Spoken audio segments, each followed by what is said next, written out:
Ask any photographer for basic composition advice, and they'll tell you to use the rule of thirds, bro. Rule of thirds?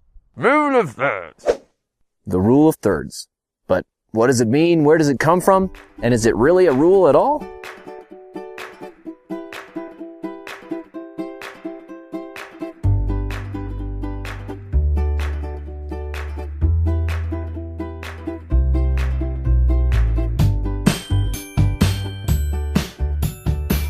Greetings everyone, and welcome to Professional Photography Tips. My name is Josh Cripps, and you can find me on Instagram and Facebook at Joshua Cripps Photography.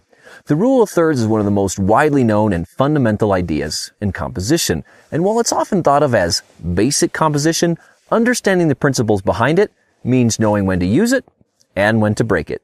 If you haven't heard of the rule of thirds, here's the 10-second version. Divide your frame up into a tic-tac-toe board. Then place the important elements of your composition along those thirds, either horizontally, vertically, or on the intersection points. It's a simple way to start making effective compositions, but what's the real reason that it works? Well, the rule of thirds effectively accomplishes two main things. First, it allows you to unambiguously direct attention in your photos, creating visual flow. Start here, flow here, start here, flow here.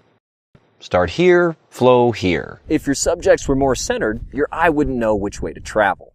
Secondly, and possibly more importantly, the rule of thirds lets you tell people what the most interesting and important part of a scene is. This is why landscape photos often put the horizon on the top third, because it's saying this photo is about the landscape, so I'm giving it most of the weight of the photo. And the sky, while it may be beautiful, is less important to understanding this specific place than the landscape itself is. So the sky only gets a third of the weight of the photo. And you'll see this over and over and over in landscape photography. Yeah, but bro, what if to me, the sky is the most interesting and important part of the scene?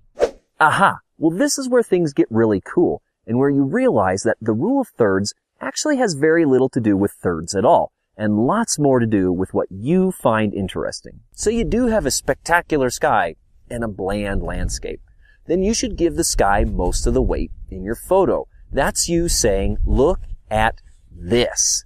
The more interesting you think something is, the more weight you should give it in your images. Even to the point where the sky or the landscape might become a teeny sliver in the photo. Or if you have two things of equal importance in your photo, then give them equal weight. This is why reflection shots work so well when the horizon is smack bang in the middle of the frame. Because the rule of thirds is not about actual numbers, but rather about balancing the proportion of interesting elements in your frame.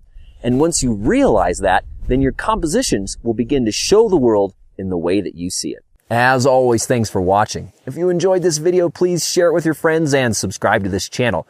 You can also join my newsletter for lots more photo goodies. And check out this other helpful video. Until next time, have fun and happy shooting.